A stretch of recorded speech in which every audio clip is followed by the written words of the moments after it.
and welcome to the Thread to Mend podcast. I'm Taylor, coming to you from another corner of my home in Baltimore, Maryland.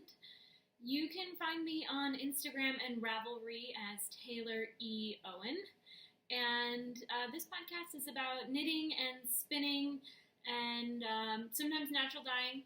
I have to share today a few finished objects, a few whips, and I might get into kind of my fiber story, should there still be time. So the first things I'm going to show you are my recently finished Rhinebeck sweater. I'm not wearing this one today, but here it is. If you want to see it on, it is in Christy Glass' Show Me Your Rhinebeck Sweater video. I think it's about an hour and 12 minutes in or something like that. So it fits really well. I love this sweater. I might knit another one, but I haven't decided. I have a lot of projects planned that I have still to get to before I make that decision. I did buy yarn for it just in case, because this color is just the detail color is just like my soul color. I love it so much. This is knit. All the details are in the Ravelry project page, but it's knit with Abundant Earth fiber as the body, and then Quince & Co.'s Chickadee for the detailing. So there's that. I love this. What I'm wearing is not a recently finished object. It's the second sweater I've ever knit. It's Andrea Mallory's White Pine. And I modified the sweater to be a little cropped. In the patterning, I hope I'm not giving too much away, but you can see there's a slip stitch detail here to give it this line. So that's every other row.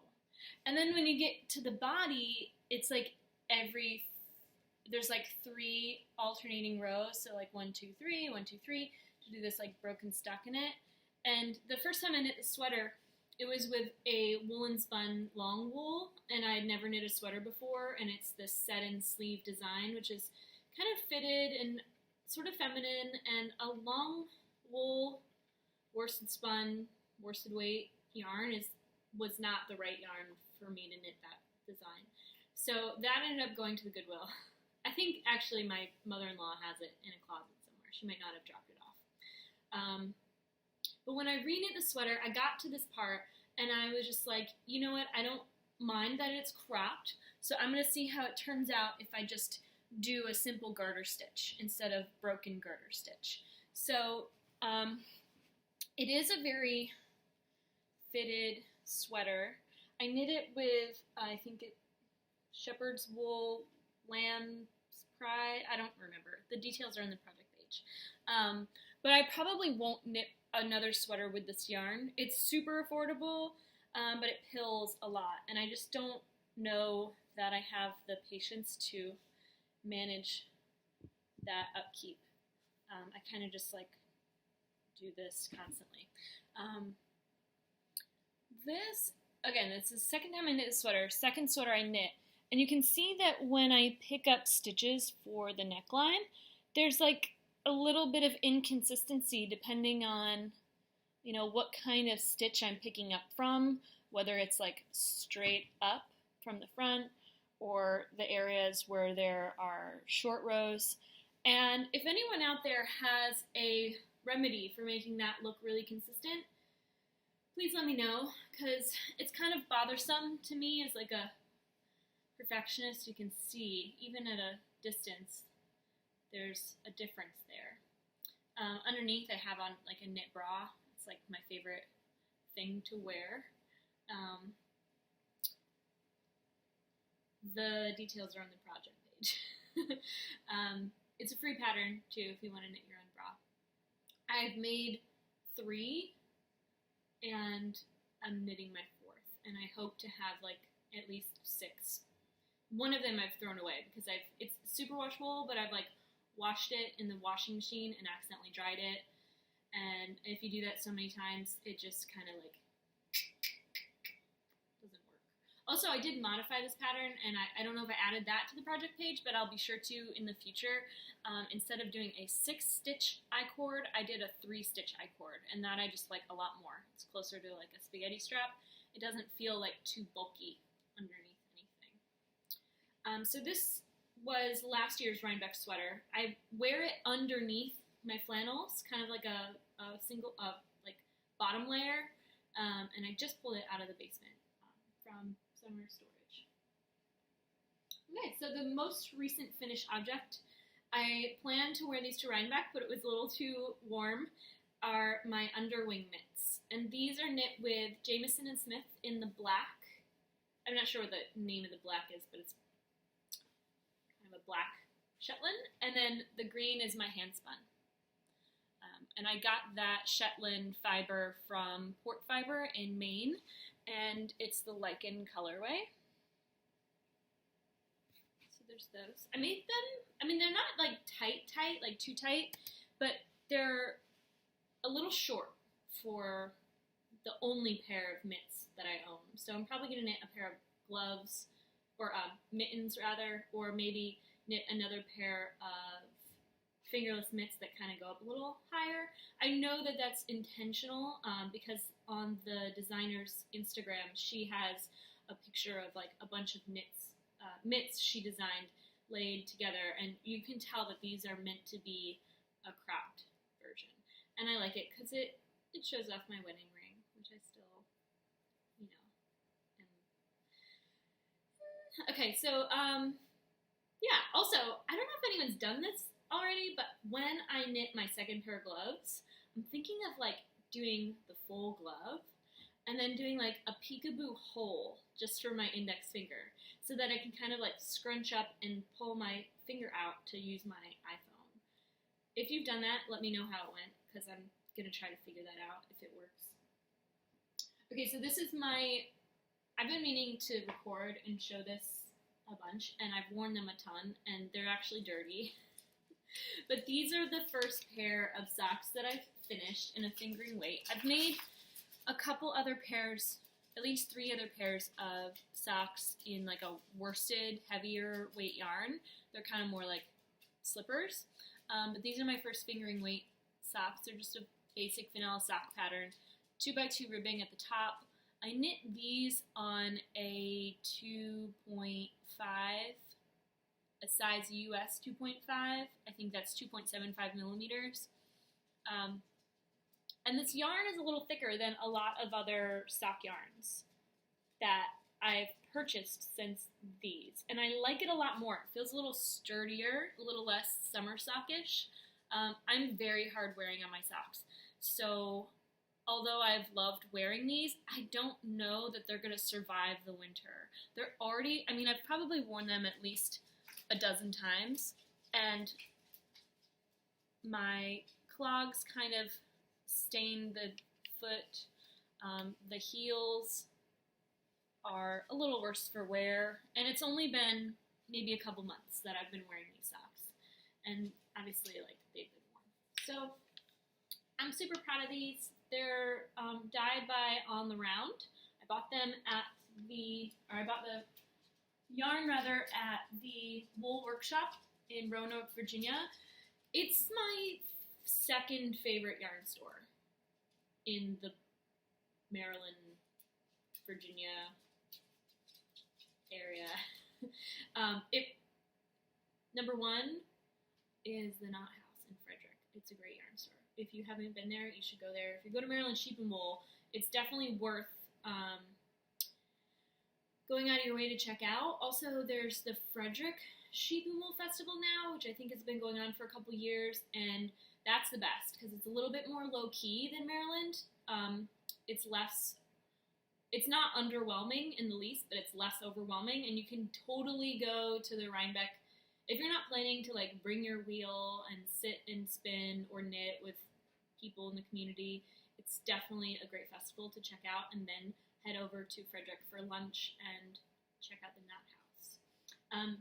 So this is a hat that I finished. It's my own design. Oh, there's a weird, there's a little end I have to trim.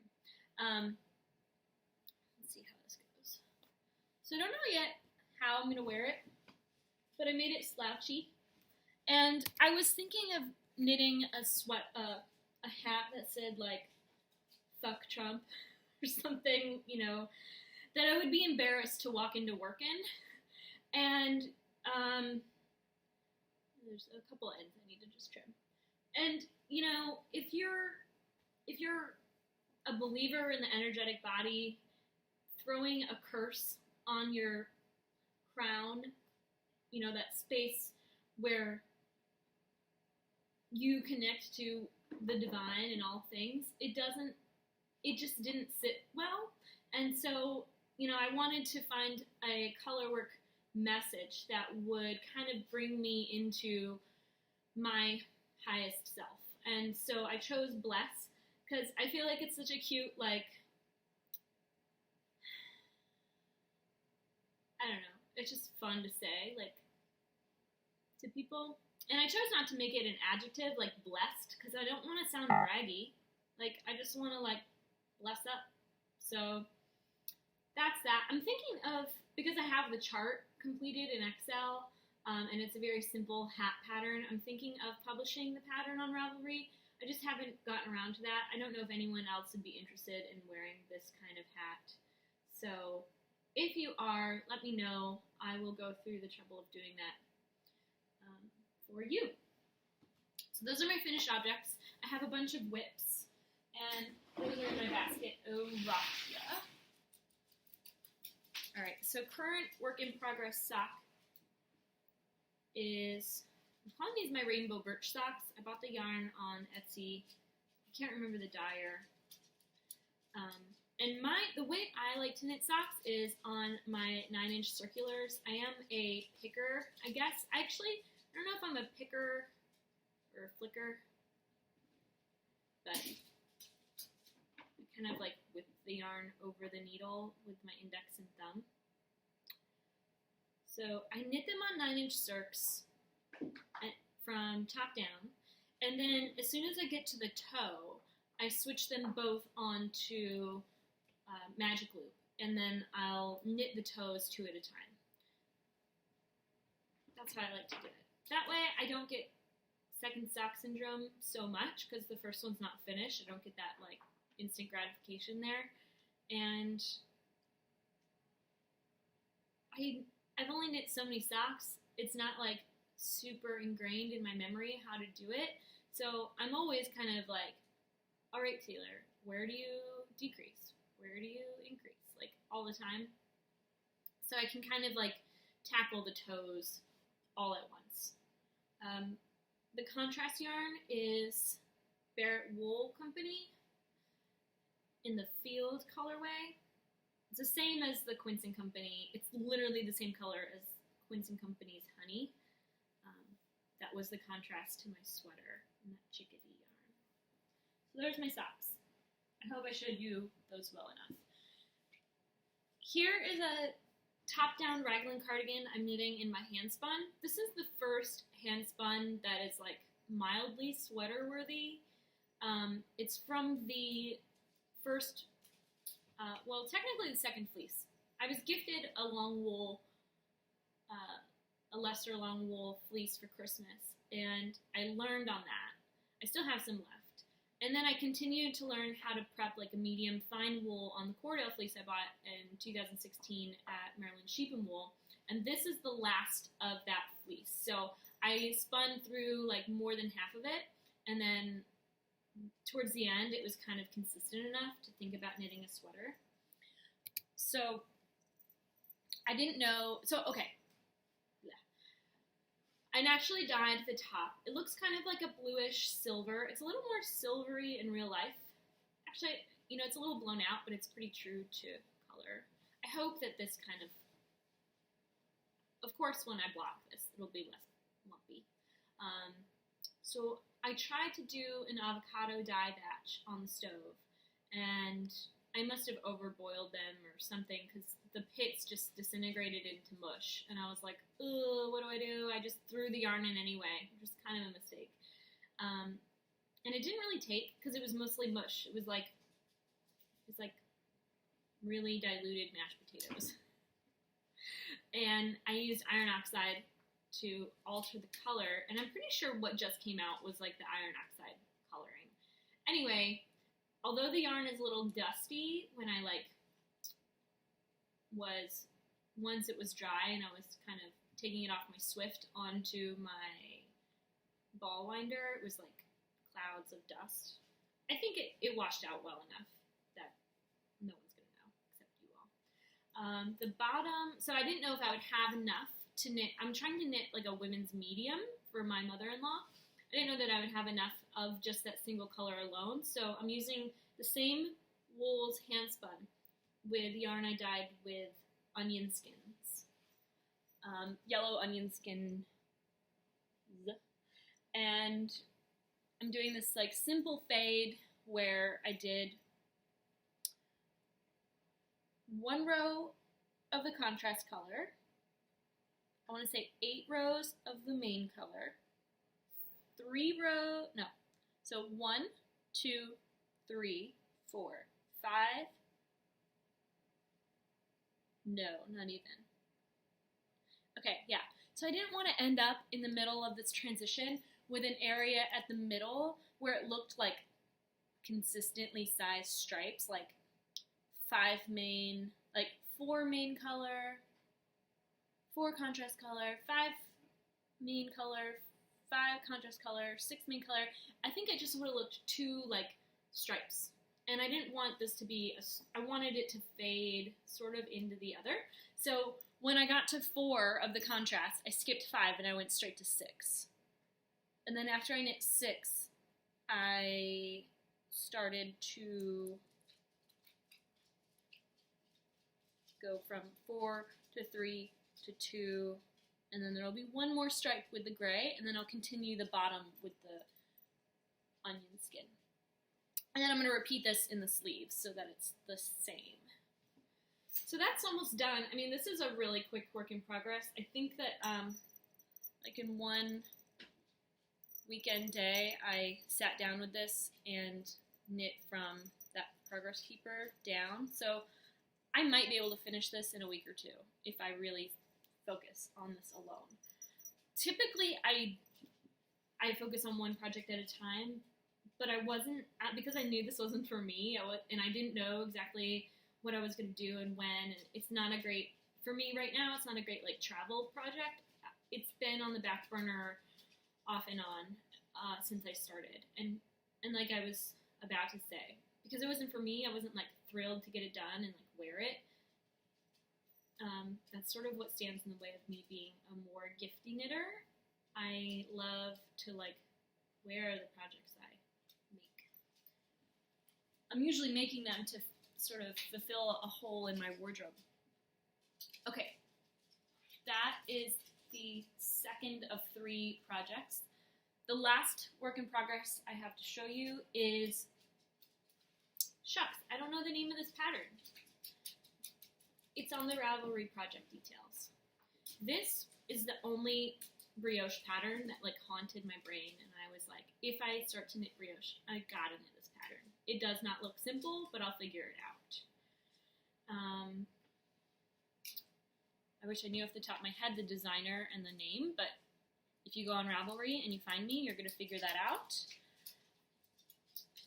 It's gonna block out much bigger. I'm almost, so this section here has 3 repeats, so I'm just getting into the second repeat, and then there's at least one more portion of, I think, the lace-ish kind of, not lace, but the intricate border, and, you know, it blocks out much bigger. This yarn is Tempting You yarns. I bought at the Frederick Fiber Festival in the lighter color, and then the darker color. This pattern doesn't seem as reversible as many others brioche patterns. I guess with the increases and decreases, it doesn't really translate front and back as easily as like 1 by 1. But the darker color is one that I received in my fiber share that is a very popular dyer, and I over dyed it just because it was like, my sharer was so generous in giving it to me, and she knows that I love greens, but it was like a kind of a whitish and limey green. And I don't do limey green so much, and I don't do a lot of light colors like whites because I kind of make things dirty really quick, and I'd rather do like a kind of muddled, like, anyway. I over dyed it with my Jacquard acid dyes in golden ochre, and it came out, like kettle dyed look. And there's still some of the greens, original greens from it that show through, and I really love that. The speckles of the Tempting You yarn are very much the same as golden ochre. I wonder if that's what she used in that. Yeah, so those are my works in progress. I forgot to mention, I wasn't sure if I wanted to do this or not because I don't want to like show off and be braggy, but I thought I might show off my Rhinebeck sheep and wool acquisitions because they're noteworthy. And yeah, so when I got to Rhinebeck, the first thing I did was kind of like go into the main closest thing and check stuff out, and then that's the same area where there's the fleece sale. So it's like, not planning to buy a fleece. I thought, why not look anyway? And I'm so glad that I did, because I did bring one home. So right next to me, I don't know if the light is going to work here. This is my like prep station for fiber. So I have fiber that's like pre-dyed and pre-combed and waiting to be combed right by my combing station here, which you can see is like attached to this table. So I did buy a fleece. Here's a little bit of from it. It's mostly dark, and there's a little bit of white, and there are areas where the two meet. So I separated the areas where the two meet, and I think I have at least about a pound of that, and about this equal amount of white, and then maybe 4 times the dark. It's a Cormo cross with merino. I paid about as much as for this fleece as any other, but I got about half the weight. And I can tell that the fleeces at the Rhinebeck Sheep and Wool Festival are a lot more prepped for hand spinners than the fleeces at Maryland Sheep and Wool. Maryland Sheep and Wool's fleeces, you're going to find Cormo fine wool fleeces that are like 7-8 pounds. And that's kind of like straight off the animal. The Rhinebeck fleeces are very much skirted, and everything in this fleece was like really consistent. I didn't see a single portion that was like poopy or kind of like leggy fiber that's like not super great to mix with all the rest because it's a little bit different. So this was like graded a 5 on a scale of 1 to 5 for all things except for crimp. Crimp it received a 4, and so that doesn't bother me. I kind of like finding a really great, the things that I look for in a fleece. Of course I want a higher crimp because I want a nice like lofty fiber, but you can see that this isn't really lacking in crimp. It's just not that super like absolutely like really perfect, like not that this is less than perfect, but really dense crimp. It's a little bit of an open crimp, especially in some areas, like at the tips. That's what I've kind of like touched a lot. Let's see if I can get another from over here. So here's, wrong end. Here's a lock from the more white part. And a lot of the, not a lot, but maybe like a quarter of the light wool. Okay, I'll just leave that in. A quarter of the light wool is a little yellow. And I washed this, oh, it's super blown out. So I have like 2 windows. This is the most well-lit corner of my house, because we're in a row house, so there's no windows on 2 sides. So if the lighting's not perfect, please forgive me. But you can see that the crimp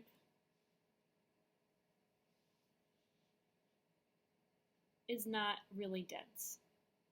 Because this isn't a white sheep, the white, I think that yellowing, that I think it's called canarying, it happens when the fleece is really, when the animal is really warm. I think I read that online. And this was shorn in like March. So I don't know. This could have been like last summer's over winter and then cut in the spring. So the tips are a little bit tippy. Tippy is when you tug on it to kind of open up the fiber and it can break off a little bit. Not every fleece does that. A really nice, good quality, higher priced fleece will probably not ever do that. My cat just climbed up onto that wicker shelf. Yeah, so I'm combing this out little by little. I'm going to spin this up for either an epic colorwork sweater. I think it's Boyland Knits. I don't know her name. On Instagram, she's Boyland Knits, I think. She designed that Swancho pattern that's really popular. She's designed a lot of really great patterns. I do plan to buy a few and knit those up when I'm ready.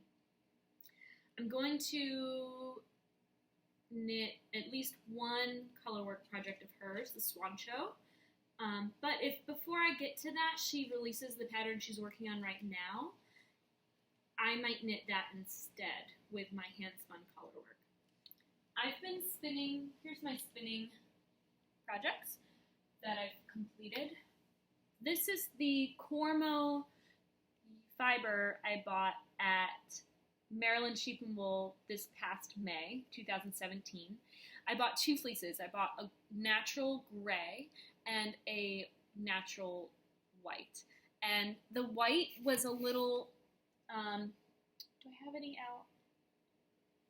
This is dyed. I'll show it to you.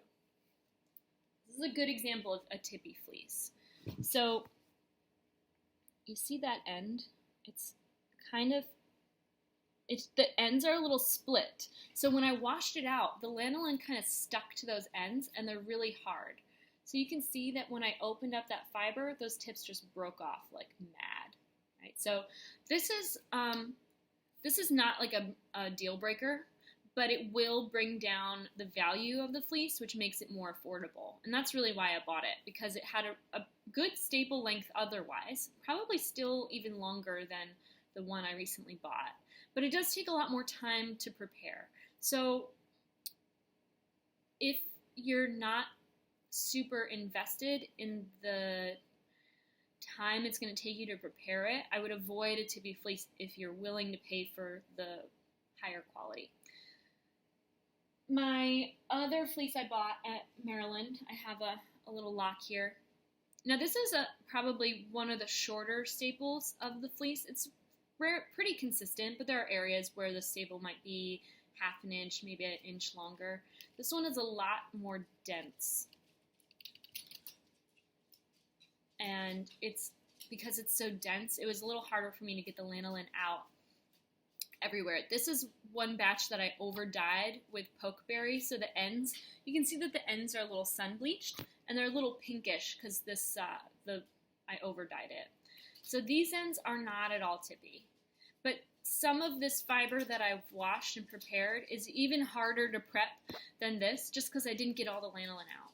So those bits that are still a little lanolin, it's really sticky on my fingers now. I might try to rewash. I don't know if that's going to work out, but I have just a little bit of it that feels that way. That's hard to comb. So those are my fleeces.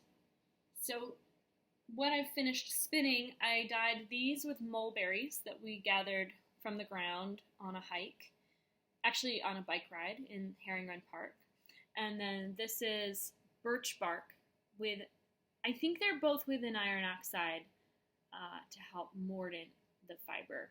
And it is, I would say that this is closer to fingering, but there are some areas, like very few areas, where it's maybe closer to DK. So it's not like a thick and thin yarn, but I mean, I haven't swatched yet with these spins. And the Swancho is, I think, a DK yarn pattern. So although I would like to do the Swancho in the ones that I've started to spin. I might have to save them for a fingering weight project. I'm going to swatch and see if I get close to gauge, and then that will tell. So these two are done. I have one more that's dyed. I have two more that's dyed and combed. One is a green and one is a yellow. Those are dyed with English Ivy and Goldenrod. And I'm not a super fan of pastels, even blue.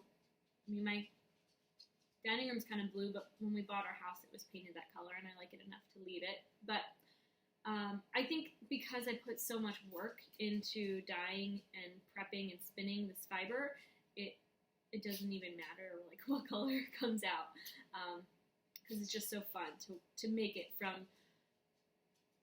animal straight to the needles. Okay, so those are there. Moving on to acquisitions. I recently won a contest online. It was a photo contest. I probably was the only person to even enter a photo. I don't know. I don't often win these things. But Abundant Earth Fiber sent out a email to their subscribers, and it was, post on Instagram tagging me with a project you've made with my yarn, and you can win 2 skeins of the Joseph and Annie in our new pepper colorway. And that's the same yarn I knit my Rhinebeck sweater in, and so I won these online. Where is it? So this is like an oatmeal-y. I forget what she calls this color, but it's not the pepper colorway. And then the pepper, it's like almost identical, but it's a little bit more consistent. There's a little less flecks of color, and it's a little bit more gray and a little less warm. So I'm going to knit a shawl with this. I'm thinking of doing one of Andrew Mowry's patterns. I forget the name, but it's just very simple, and you can wear it. It's a triangular shawl, and you can kind of cross in the front. And I don't know if it has this in the pattern, if it's just tassels or not, but I'm going to do the braids at the corner so that I can kind of tie it behind my back and wear it very traditional hat style. So that's my plan for this. I have a skein of yarn that I bought on my honeymoon in Maine that's hand spun that I'm going to use as the contrast on the border for that. So that's the plan. Okay, so when I got to Rhinebeck, I bought my fleece. I was super pumped, and I was then very discerning about my yarn purchases because I basically just bought like pounds of yarn. What do I follow up with that? So I grabbed the wrong one. So I even made this silly statement when I met Christy Glass, and I said, "Christy, I can't find any yarn," which is like the dumbest thing to say at any fiber festival. You're surrounded by yarn. And when I got to the Old Wool booth, which I remember checking out the year before, I don't think I bought anything that year. I realized, well, you know what sold this yarn is that their booth is so well lit. Like, I felt like I could see the colors for what they were, like in regular lighting, like outdoor lighting or like in my home lighting. A lot of the booths have to get more lighting because I want to buy stuff. That's why I'm there. And I can't make the right decision. I can't make a decision. So I bought fingering weight. I think I bought 4 skeins of this. It is 100 grams, so 3.5 ounces. That's something you gotta notice when you're knitting a sweater and then you're planning to buy another sweater quantity. Make sure you check whether the yarn that you used previously was 4 ounces or 100 grams, because a lot of people kind of use those interchangeably, like 1 skein versus like 50 gram skein. If you knit a sweater with 3 skeins of yarn, I always buy 4 because I don't want to run out. And if I like the color enough to have made a sweater in it, I'm probably thrilled to use the same yarn as like toes and heels to a sock. So I usually buy 4. But if the skeins were 4 ounces and not 100 grams, I would have bought 3 because then I'm not overbuying. So I appreciated that their label says 3.5 ounces. That is probably never going to show up.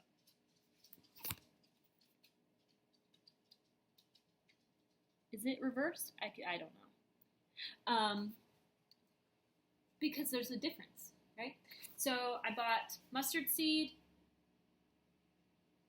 and this is barn owl. It looks pure white, maybe on camera, but it has this slight tinge that is kind of green, but it doesn't like show green. It kind of just shows as like a dingy, it looks like a white garment that you washed with colored and black clothes,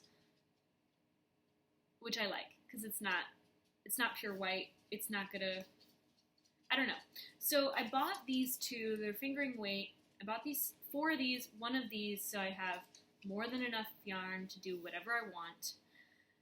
And I don't have to use this to make, like I could just make a salad sweater. And this I would probably work into a shawl, maybe a brioche shawl, because it's a nice solid color I can match with a variegated yarn to fall into the background. So first purchase, sweater quantity, I just went for it. Because that's really what I wanted to get while I was there. And I took the opportunity. Also, her 100 gram skeins are $15.99, which, I mean, I walked out of that shop spending like $86 on a hand knit sweater and maybe socks. I don't think I'll knit socks because they're 2-ply. If you've knit socks with 2-ply fingering and you're happy with how they wore, let me know. I don't think I should ever probably do that, but if someone says that it works, like, I want to try it, because I have some yarn and I want some socks. But like I mentioned, I'm hard wearing on my socks. And speaking of socks, I bought, okay, I wish I knew everything I knew about this seller when I was there buying her yarn, because now that I know more, I want to buy more. This is Utopia, and from what I gather, and I might be misinformed, she owns the flock, shears the flock, mills the fiber, and dyes it and sells it. She is like a one-woman machine. And again, I might be misinformed, but that sounds righteous as hell. Is hell righteous? This is a variation on my favorite color. It is like brown and green, kind of variegated, kind of not. I like that. And this is BFL, which I hear is a really great fiber for socks. It is either a 3 or 4 ply. Looks like a 3-ply, fingering weight, 265 yards. That doesn't seem like a lot. 4 ounces, 115 grams. Let's see. From Wisconsin. Hand dyed in small batches in small pots. Metal-free professional acid dyes. So it doesn't even say which weight of yarn. It just gives you the yards and the ounces. So maybe this is like a DK. I'm not super informed on like the standardization of what is fingering, what is DK when it comes to yards per ounces. But 265, let's compare it. Okay, so I got this is 3-ply, 4 ounces. Oh, this isn't going to be easy. So this is less weight, but 150 something more yards fingering. So maybe that's like just heavy fingering versus light fingering. Let's see here. I have 360 yards, 100 grams. 265, 115 grams. I don't know, but I can tell these are going to be sturdy socks, and I love that. So I bought this, and then I bought this colorway, which is, it's kind of like a darker take on my sweater quantity, right? So this is like gray and a crew. She calls it silver. She calls this one fairy tree. silver, and I'm just like so pumped on this. Like I can't wait to finish knitting my summery socks so that I can cast on one of these. I'm definitely gonna do contrast heels and toes, 2 pairs of one of each color, swapping the heels and toes. I just like contrast heels and toes, mostly because the yarns that I've knit, oh wait, the first pair didn't have that, but with variegated yarn, I don't want, like with my rainbow socks, I don't want to chain, ooh, is there an antique radio? Sorry, this chair I have my computer on is like a rolly chair. It's rolling out of control. Okay, so, oh man, I'm sorry. I have a bit of attention deficit. Oh, I don't want the repeats of the colors to change at the toe or at the heel. I want it to just look kind of consistent because it's already wild and weird. Hey, shit. Okay, so I went to the Harrisville Designs booth at Rhinebeck, and they had a beautiful display. I liked the way they did things. Like, rather than putting all their yarn out for everyone to, like, grab and put back and all that, they had, like, ordering forms that you fill out like you're at a sushi restaurant. And you're like, I want 2 of these, 1 of these, which I found a little intimidating. Like, as soon as I realized that that was their program, I was like, okay, I don't think I can make a decision on paper. I kind of like to, I'm very tactile. I like to like look at and see everything in front of me when making these decisions. So I didn't buy yarn at their booth.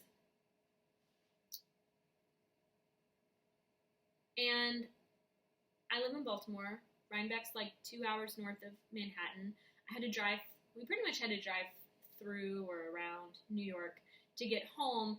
And so, because we weren't planning to go on Sunday, we got a hotel in Poughkeepsie, and then we went hiking that morning, and then felt like we were ready to go to Pearl Soho.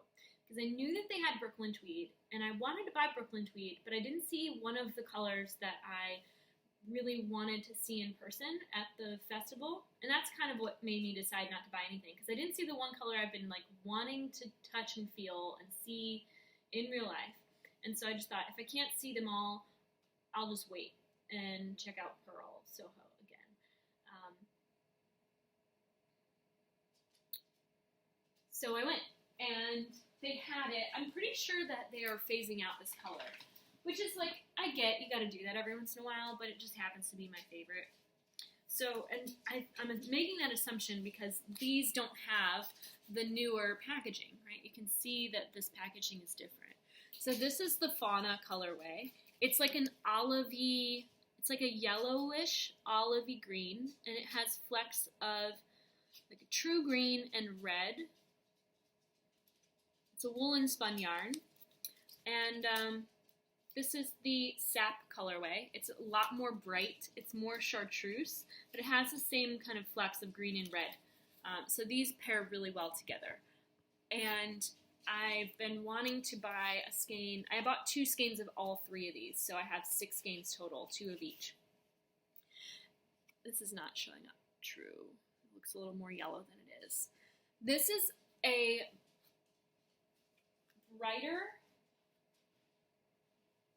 lighter take on the oval mustard seed. And this is tincture, if I haven't said that already. It's a different weight and prep than the loft. So the loft, like I mentioned, is woolen spun, and it comes out to 24 stitches for 4 inches. Okay, they didn't give you the same math on this packaging. But this is DK weight. So 5 1/4 to 6 stitches per inch. Oh, so that's like about the same. I mean, this says fingering, but woolen spun yarn has a little bit more bloom to it. So once it's knit, it's really going to fill out and kind of fill the gaps between stitches. So if this comes out to 5 1/4 to 6 inches per stitches per inch, and this is 24 stitches to 4 inches on a US 4, I feel comfortable mixing these two. I don't know if anyone out there has done that, mixed worsted spun yarn with woolen spun yarn like this in a project, especially one that's so like the fibers are pre-dyed and then carded and then spun. Whereas I think that this is probably spun yarn and then dyed as yarn. That's an assumption. But I think that I want to do a textured take on a fade with these 3 colors. I don't know if it's going to be a sweater or if it's going to be a shawl, but I have at least 3 shawls planned. No, I have 2 shawls definitely planned, and I'm on one right now. I've never knit a shawl before, so considering I don't wear shawls yet, and I already have 3 future shawls, I think that this is going to have to be a sweater, because I have probably enough to knit a sweater. I don't know. We're going to see. Maybe it'll be like a t-shirt. Maybe I'll get a t-shirt, a knit shirt, and a shawl. Or maybe a knit shirt and socks. Anyway. I like splurge. I saw it, and I felt like if I don't buy something, then me being here was a waste of time. But it was great. It was a great afternoon. It was so nice to go hiking before shopping again, and we found a parking spot like right out front on the same block as the shop. So that was a lot of fun. Brian enjoys, I mean, he doesn't get excited to shop. He knows I love to shop, and so when I'm happy, he's happy. And I think because most of the shopping we did wasn't in stores, it was like at an event. I think the plan to go to this event was exciting for him. So he had fun on that trip. That's everything I have to show you. We're already 47 minutes in, so I might share my fiber work story. So I didn't start knitting till about 2 years ago. So I just started knitting 2 years ago, and I started spinning 1 year ago. And I crocheted for at least 10 years longer than knitting. So in about 2006, I just got into crochet, and I went to France to live in the suburbs for 3 months. There was a kid that my then boyfriend knew through a message board on like punknews.org or something. And he was going on a trip through the United States for 3 months with his girlfriend, and he wanted to sublet his apartment. So I signed up for online courses that semester, which I was able to do because I figured that out. And then I went to France and lived there, and we were outside of the city almost like 45 minutes. The train is not cheap either. So I found myself home like a lot. And 2006, I was like 21 years old or something. And I discovered Dottie Angel. Is that it? Why am I doubting that all of a sudden? Dottie Angel on Flickr. Like, Flickr was a thing. And her blog was like my life. Like, I just loved what she did so much. And she crocheted. And so I learned to crochet through YouTube. And I was just crocheting like swatches. And when we got back to the States, we were staying in Brooklyn with my then boyfriend's sister for a couple weeks to just like hang out in New York over like winter break. And I went to Pearl Soho for the first time around that time, so like 2006. And I got a couple skeins of yarn. I think I got that yarn before we went to New York, or to Paris. So I taught myself to crochet, and I crocheted hats and blankets, and I stopped and started, and I think I was kind of consistent with crocheting over the years. Of course, I would like put it down and pick it up whenever. Blankets were like a thing. So there were like long-term projects that I never like put away for too long, but I wasn't like completing project after project all of the time. It was really drawn out. So I just, so that time in my life, I was dating a person who has now been diagnosed with like narcissistic and borderline personality disorder. So my life wasn't like stress free as much as it could have been. And I know that at the time I was really kind of escaping my situation, living with that person by like being with myself and like learning to enjoy being with myself, because that was sort of the only alternative I had, I think. I hope I'm not offending him by saying that if he ends up watching this. But anyway, that's my interpretation of that time. And I remember like finding knitting patterns and becoming frustrated that I thought I would never learn how to do it. I remember thinking that I wasn't smart enough to learn knitting. And that's because I tried knitting before crocheting and I was twisting my knit stitches. So like I could only garter stitch, and every time I tried to figure out how to just do stockinette or whatever, it was like confusing. Like I just had to unlearn what I had just learned, and I just got frustrated and kind of threw out that idea. So I decided one day, like, I'm just going to I want to make these mucklucks bad enough that I'm going to figure it out. And I used YouTube, and I figured it out, and my first knitting project was literally colorwork socks. So I did an afterthought heel and decreased the toe, and I'm a firm believer that if you want to make the thing enough to learn a new skill, whether it's just a new technique within knitting or knitting itself, like, I believe that you can do it.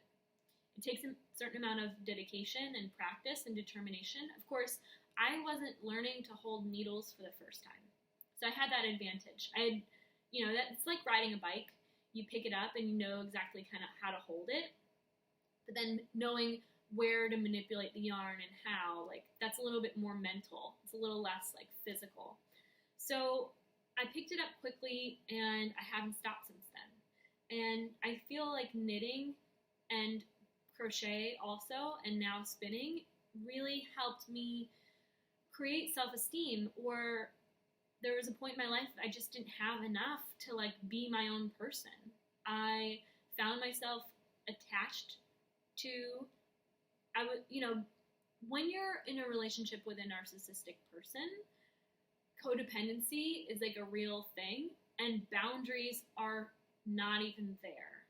So they might be a person that doesn't respect boundaries, and you might be a person who's willing to accept that because, I don't know, whatever. I'm not going to psychoanalyze myself on the internet.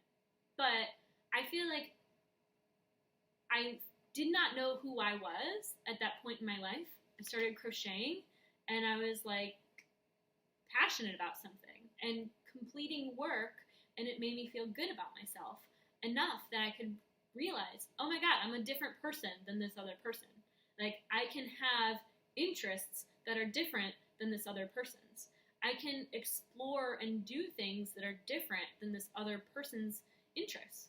And that's sort of why I named this thing that I'm doing online Thread to Mend, because I really I used fiber arts to kind of pull myself together and live a more whole existence. I feel like fiber arts and my exploration within them really helped me discover who I am and what I'm about. So every time I listen to a new podcast on fiber arts, I learn more about, how the world works, like how this textile, whether I bought it or I made it, like, was created from the very start to the finish. And so I think I'm kind of on a tangent here. But anyway, that's my story. I don't think I'm alone with that story. I think there's a lot of you out there that might be listening that feel the same way. And if that's so, feel free to comment, reach out to me. You can find me again on Instagram and Ravelry as Taylor E. Owen. You can comment below here on YouTube and message me through Ravelry or follow me on Instagram. And I'm just going to end it there. So I hope you have a great day. I'm going to take Shippy on a walk today, and we're going to forage for some black walnut hulls if they're still around. I like to wait till the squirrels get to them so that I don't have to shell the husks or whatever they're called off myself. So we're going to get to that, and I hope you have a great day, and I will talk to you soon.